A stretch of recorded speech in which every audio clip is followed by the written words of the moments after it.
Good morning and namaste to all of you. Let's do our prayers first. Om Guru Brahma, Guru Vishnu, Guru Devo Maheshwara, Guru Sakshat Parbrahma, Tasmai Shri Guruve Namah. Om Bho Bhava Swaha, Tatsavitra Varenayam, Bhargo Devasya Dhimahi, Dhiyo Yo Nah Prachodayat. Asto ma satgamya, tamso ma jyotirgamya, mrityorma amritam gamya.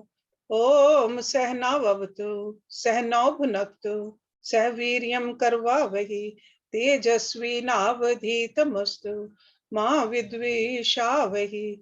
Om shanti shanti shanti om.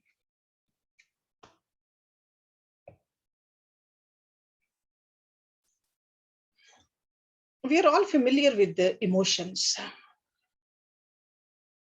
I don't have to explain it to you. Because this emotional turmoil takes a heavy toll on the body. Most of our emotions, if we look into it, they spring from what yogis call the four primitive urges: hunger, sleep, sex, and self-preservation. Okay? Ahar, nidra, bhai, maithun. These four urges support our health and well-being. Or why did we respect them? What does hunger tell us? That we need to nourish ourselves. Sleep grants us rest. And sex, or the sensual pleasure, motivates us to live an active life and remain productive.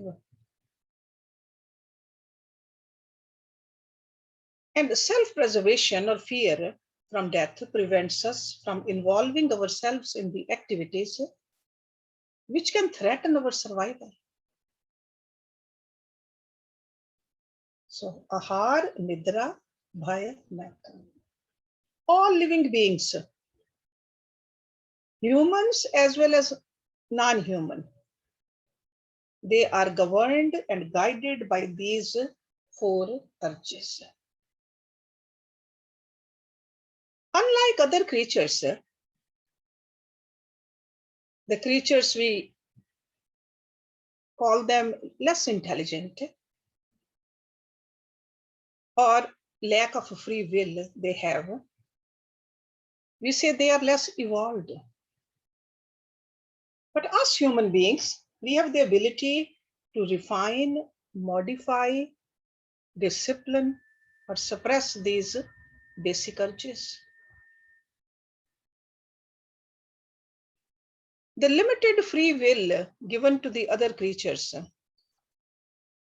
it really forces them to just live, eat, sleep, and procreate according to the dictates of these prime or the primitive urges.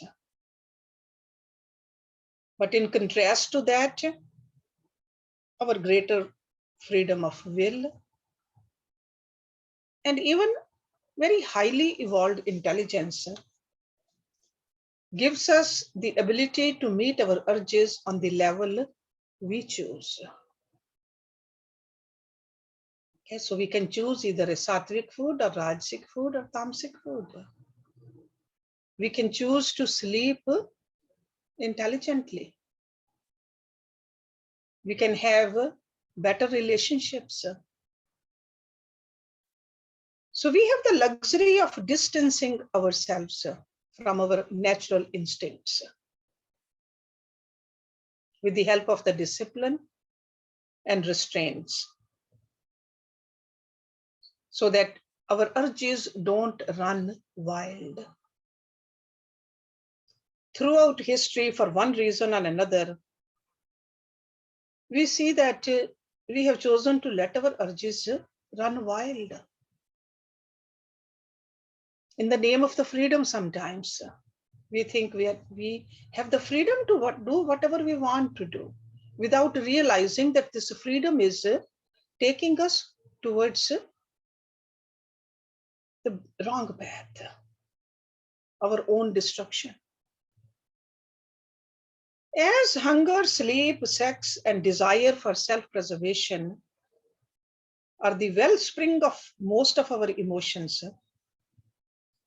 the wilder and the more purposeless these urges are, the more vulgar and destructive are the emotions springing from within. That's why the greater the grip these urges have on us, the more uncontrolled are our emotions. This emotional turmoil has a negative effect on our entire body. Today, I want to talk about the lower torso, because the lower portion of the torso is the hardest hit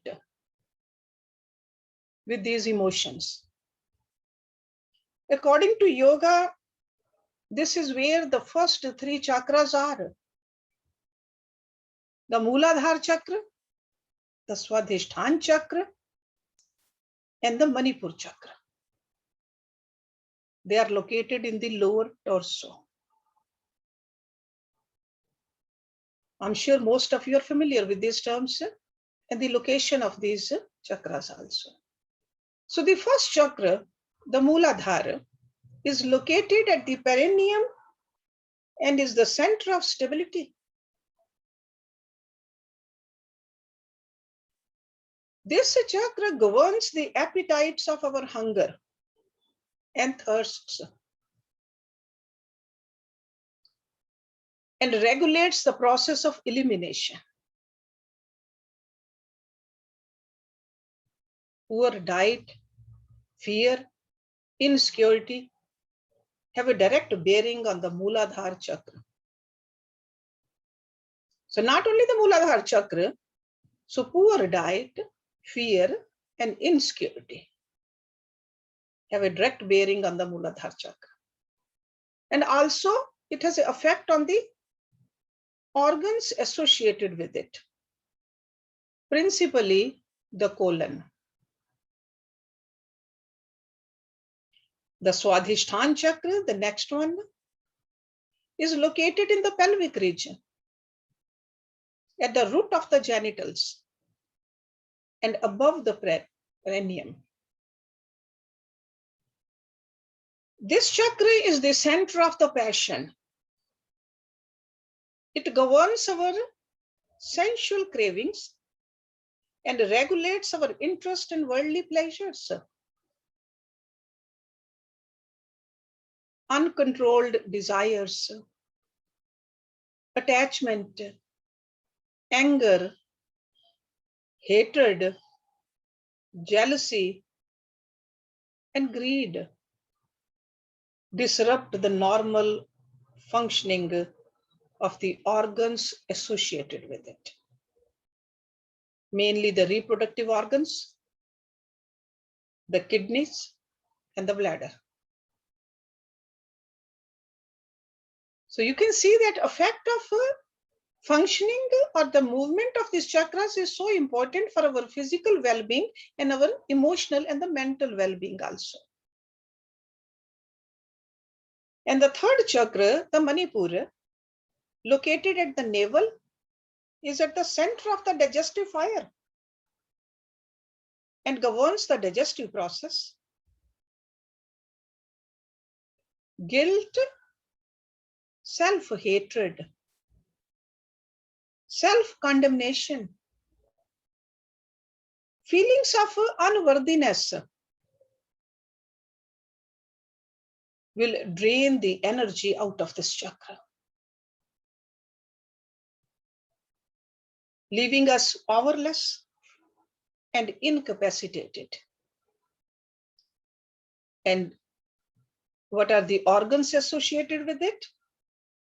lungs, stomach, intestines, and all organs directly or indirectly involved with the digestive process, such as the liver, gallbladder, pancreas. There's a connection between all these. No organ is functioning by itself. Just like body is not functioning by itself, mind is directly related with it. So the majority of diseases today, both physical and psychosomatic, are related to the lower half of the torso. As we all know, the second most prevalent form of cancer is the cancer of the colon, which falls in the domain of the first chakra. And the most prevalent form of cancer is the breast cancer, which is an extension of the reproductive system, falls in the domain of the second chakra. Ulcers, diabetes, constipation, hemorrhoids, diseases of the testes, ovaries, uterus, bladder, kidneys, urinary tract,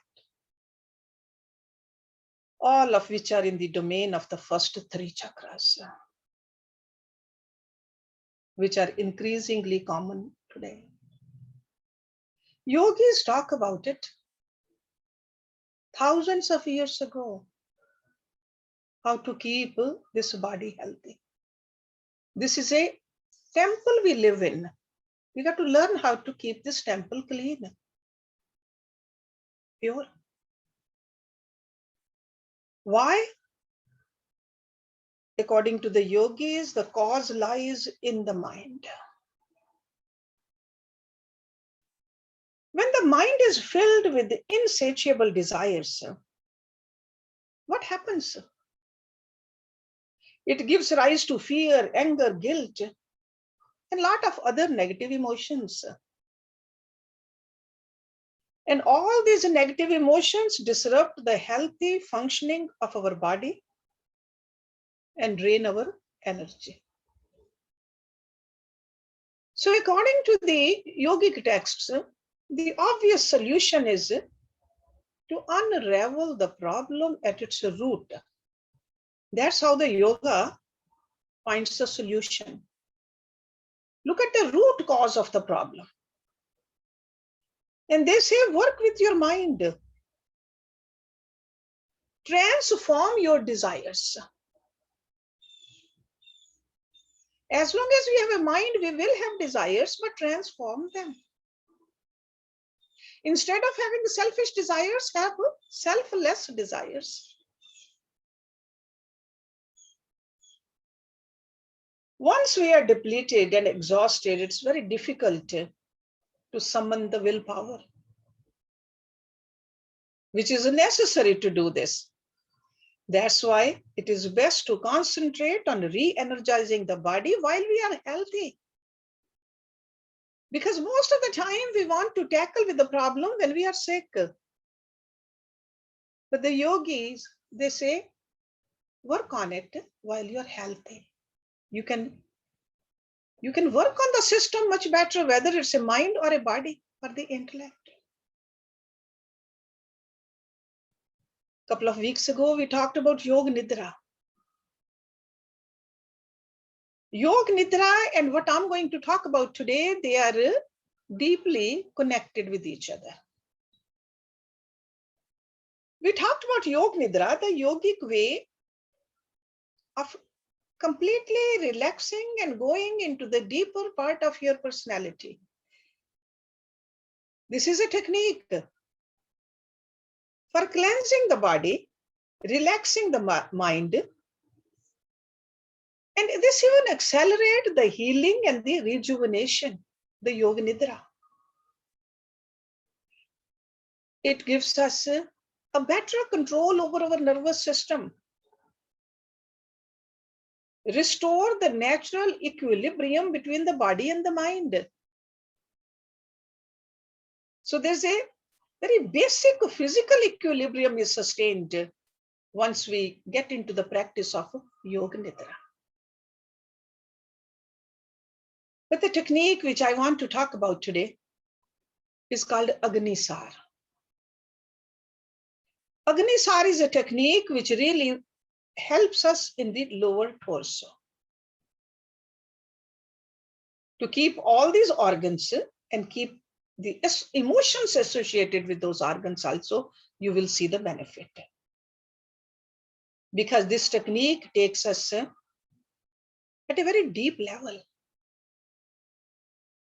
Ultimate goal of this technique is to restore the vitality of the limbs and organs at, around, and below the navel center. So that's why I said the lower torso. Agnisar. What does it mean, this word itself? Agni means fire. Sar means essence. Essence of the fire, or fanning the fire, making the fire move. We don't want to have that fire stagnant. We want it to move. So Agnisar means gaining access to the core of the fire. This is the deep meaning of this word, Agnisar. It's also called, see, Agni, another name for Agni is Vahane. I often refer to the Gerand Samhita. That is another ancient book of Hatha Yoga, Gerand Samhita. Rishi Gerand, he said, Nabhi granthim meru prishtehe shatvaram cha karyet. Agni saram iyam dhoti yoginam yoga siddhya. So this Agnisar or Vahanisar, it is a antardhoti. You're all familiar with the Shat Kriyas or Shat Karam. Hatha Yoga starts with that. Anybody who says, I practice Hatha Yoga, and the very first thing they need to do is do these Shat Kriyas. There are 6 cleansing processes. Out of 6, there are so many branches also. So that's why this Vahanisar or Agnisar is part of the dhoti. First one is Neti. Neti is the nasal cleansing. And Neti can be done with the water, Jal Neti. Neti can be done with the milk Neti. Neti can be done with a clarified butter, Grit Neti. Neti can be done with a string, Sutra Neti. Neti can be done with a rubber tubing, rubber Neti. So many different ways we can just keep this nose clean. We breathe from this nose, is our duty to keep it clean. But this Agnisar, which I'm trying to talk about today, is part of the dhoti. Dhoti is a stomach cleansing, or even lower than the stomach. Over there also we need to wash intestines. Then you must be wondering, what are the other 4? Let me just quickly give you the names. Nali. Then comes Tratak, Kapalbhati, and Basti. These are the 6 kriyas to keep the inner body clean, well working. So today we're going to talk about Agnisar. So belongs to the category of dhoti. This is called a master kriya, the most powerful of the yogic techniques for cleansing and energizing the body and purifying the mind also. Why? Because it has a direct effect on the organs located in the lower half of the torso. Yogis have been using this practice to gain access to the solar plexus. healing and nurturing this part of the body. There's a Saman Vayu there. We got to learn how to take care of it. And with this Agnisar, breath is the key to this practice. Before committing yourself to Agnisar, you must learn how to breathe deeply from the diaphragm. If you have not learned that, please learn it from your yoga teacher. Only then you'll be able to do Agnisar effectively and properly. Deep diaphragmatic breathing will help your mind become aware of the space occupied by the perineum and pelvis. Because your mind has to go there. It is not just a movement of the stomach. It is the movement of the energy, the prana shakti in those parts of your body. Because without this awareness, Agnisar remains just a physical exercise. But if you can become acutely aware of this space inside you, this which is called the inner space, then the practice of Agnisar becomes more mental than physical. And you will feel the effect of it. It's a very powerful, it's like a subtle level of effect you will feel. Most people pay very little attention to the lower part of the torso. We are just concerned about the head and the face. And maybe we come little down into the neck and the chest. But lower part, until we start having problems, then we worry about it. What went wrong? So we got to take care of it while it's working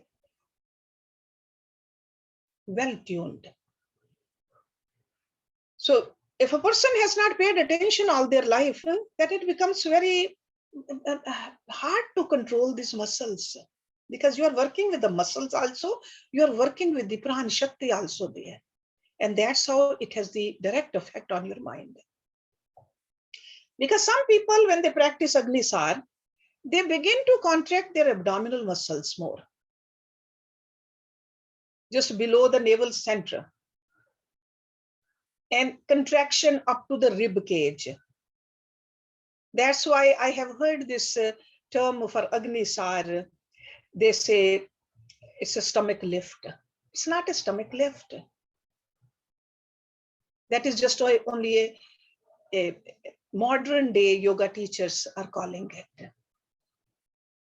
It is really to work with the energy in the lower torso. Okay, it's not a stomach lift. In its truest form, I would say that Agnisar is the 3 lower chakras lift. So you're working with the chakras. In other words, the contraction begins in the Mooladhara, moves in a wave-like motion through the Swadhisthana, the 2nd chakra, to the Manipur chakra. So it's just like a wave from the bottom up. Okay. Starting from the base of the spine, as mind and energy gradually move upward, inward and upward. So definitely there's an in, but from the Mooladhara chakra though. So then it just goes up. And all the muscles in that region follow the trail of that movement. So the bodily parts, they just follow it. Your mind is more concerned about the energy part. So right at the outset of the exhalation, so you exhale and you start moving. And inner and upward movement. So the muscles of your inner thighs, buttocks, pelvic, hips, lower back, abdomen, all of them start to move in and up. So it's not just only a stomach.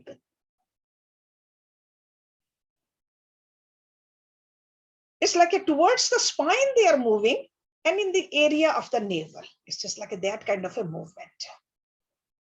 And as your inhalation begins, these muscles, they begin to relax. So in other words, in the exhalation, you contract. In inhalation, you relax. This is what you have to remember. And relaxation happens. So exhale, contract from the bottom towards the stomach. And as you relax, start inhaling and go from the top to the bottom.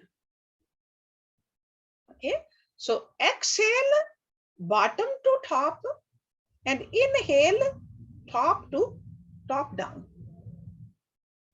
And then you rest in the normal position at the end of the inhalation. And did you see when I read that Rishi Garant's message on that?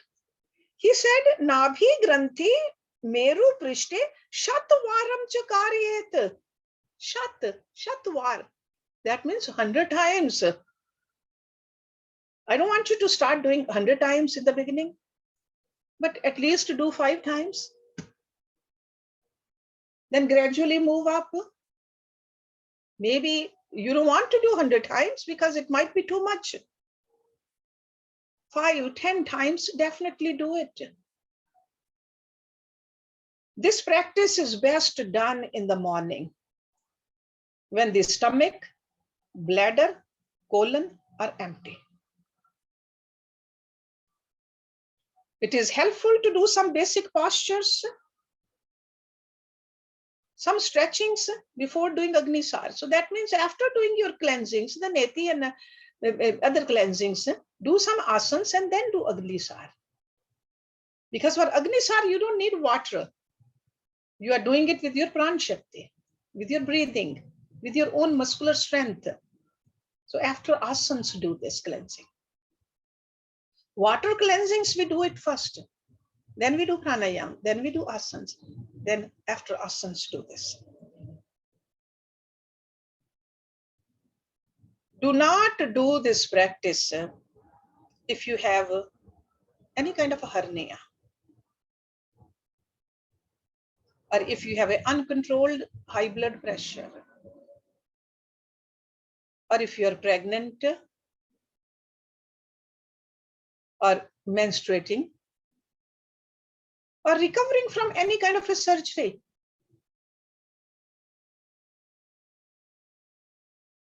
Because there are always do's and don'ts in yoga. We got to follow that also. So Agnisar helps to regulate the movement of the bowels, strengthen the digestive system, tonify the reproductive organs, energize the navel center. In the ancient times, yogis prescribed the practice of Agnisar to overcome impotence, to improve fertility, enhance the function of the liver, lungs, kidney, bladder, reproductive organs. So this technique is so beneficial. It really loosens the knots caused by fear, insecurity, sense craving, anger, hatred, loneliness, sense of unworthiness. So those emotional problems also get controlled because you gain confidence in yourself. You're not dependent upon something or somebody outside of you to verify your belief system. That's why the yogis called it the master practice. But remember, Agnisar is an auxiliary practice to Yoga Nidra. So they go hand in hand. It unblocks the energy channels in the lower part of the body and allows mind and breath to flow freely. Because otherwise, if you are doing Yoga Nidra only, never do Agnisar, during Yoga Nidra, we fail to sense the movement of our breath and mind inside our body. Sure, we are visualizing those star-like points, but we are not really getting connected with the energy. It's only the visualization. We miss the actual experience of the inner body, or the inward journey, I should say, because that's what do in Yoga Nidra. You are going through the inward journey. You are just relaxing otherwise in Yoga Nidra. You are not really getting rid of those old sanskaras which you are supposed to do in Yoga Nidra. So in order to make the Yoga Nidra practice more effective, couple it with the Agnisar. Because without the actual experience of a movement of the energy within the body, mind cannot discover the force of healing. Because healing is really happening at the level of the mind. Otherwise, this rejuvenation which we talk about, it's a hidden to us. We have not tapped into it. But when the Agnisar is perfected, you gain access to the 3 lower chakras. But self-effort is involved. You have to learn how to do it. Take the time out to do it. You got to pay attention how much to do, whether I'm doing it properly or not. Only then you can see that all those inner turmoils, they can be eradicated once and for all, those negative emotions. There are 2 ways you can do it. Because some people, they say, oh, I cannot sit down on the floor. How can I do it? These yogis, they were so thoughtful that these master practices, they said you can do it standing up also. But when you are sitting down and doing it, don't sit just in a sukhasana. Because when you're in a sukhasana, your knees are not touching the ground. If you're young enough to do Padmasana or a Siddhasana, do that. Otherwise, you do Vajrasana. So the knees got to be touching the ground if you're sitting down. Back has to be straight. Mind has to be fully calm. And then start doing this practice. But if you cannot sit on the floor for some reason, stand up. Standing up, you got to keep your feet at your hip width apart. Put your hands on your thighs. Make sure you are looking either towards your stomach or you can look a little ahead of you on the ground, because sometimes you are not balanced enough if you are looking down. So you got to see that you are fully balanced also. And with exhale first, and before exhaling, you can take some breath in, that's okay. But then exhale and feel that movement up. And then inhale and see that wave is going down. So it's like going up and down. And then again up and down. Keep your mind right there. Navel, pelvic center, and the base. Forget about rest of the body at that time. I would say start with 5 times at least. Anybody can do it 5 times. So if not sitting up, do standing up.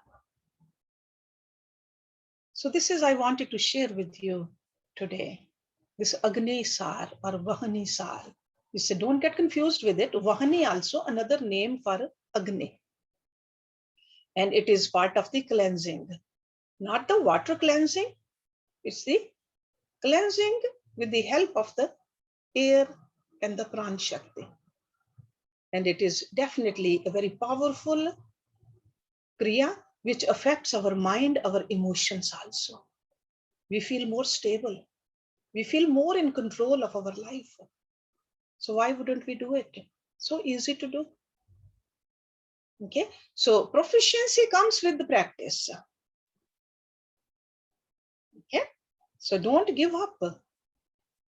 Try doing it every single day right after your asana practice. Okay, let me end it here and then I'll take the questions also.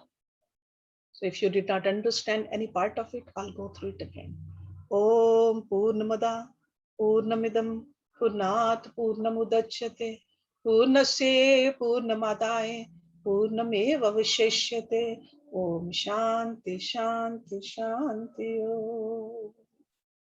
Thank you very much. Anybody, any question? If Yes, people Karuna. can raise their hands, that will be great because I'm still recording. Yeah, Karuna is asking a question. Karuna, you can unmute yourself.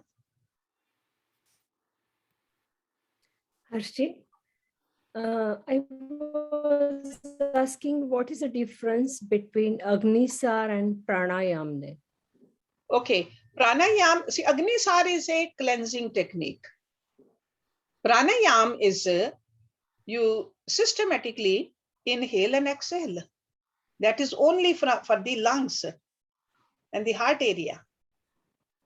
You keep attention over here in pranayam. Over here, sure, you are breathing, but emphasis is not on the breathing. Emphasis is in the movement of that particular part of your body. Okay. So you are using, definitely you are using the pran, but it's not a pranayam. Okay. So it's a cleansing. It's part of the shat karam, shat kriyas. Okay. Yeah. Thank you. Thank you, Hersh. Anybody else? Yeah, practice it, then you will know that. Just practice it. Hershey, I have a question. Sure. And the beginner yoga practitioners practice this, or do they have to advance themselves up to a level before they can practice this? I would say practice the deep breathing first. If they don't even know how to breathe properly, how to have a control over their exhalation, because this way, in this one, you have to exhale for quite some time. And then inhale, exhale again, inhale. So I would say learn pranayam first. Okay, deep breathing is must in order to become proficient in this one. Okay. Thank you. So whether it's a beginner student or whether a person who has been doing yoga, but now they want to add this, make sure they know how to control their breath first. Sure. Thank you.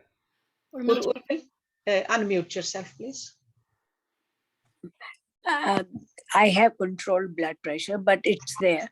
And I have herniations. But other than that, whenever I do pranayam or any of the breathing exercises of yoga nidra, I get some kind of a headache. Right away, I start getting some funny feeling in the head. I like to do them all. I try to do them gently, but I get headache right away. Okay, what I would suggest, knowing you, Urmil, I think you can do this, but alongside, have some almond oil put in your nostrils every night. Okay. That will strengthen your nervous system. Okay. If you're getting the headache from these exercises, that means the nervous system is weak. So this almond oil in both the nostrils, just one drop in each, suck it in and Either you can go to sleep, right after that you can go to sleep, or you can just do shavasana after that. Okay? So an Okay. almond oil, make sure you get it which doesn't have any alcohol in it. So if Of you course. try to get it from Indian store, you will get 100% pure almond oil. Yeah. Yeah. So try that and then just let me know. Let me know how it feels. Yeah. Anybody else? Hersh, only almond oil or any other oil we can use it? Say that again, Rani. Do I have to use only almond oil? I can use other oil. I think almond oil is the best. Unless you are allergic to almonds. Okay. Then you can use something else, olive oil or any other oil. But to me, I think almond oil, our rishis, they always talk about the almond oil. Okay.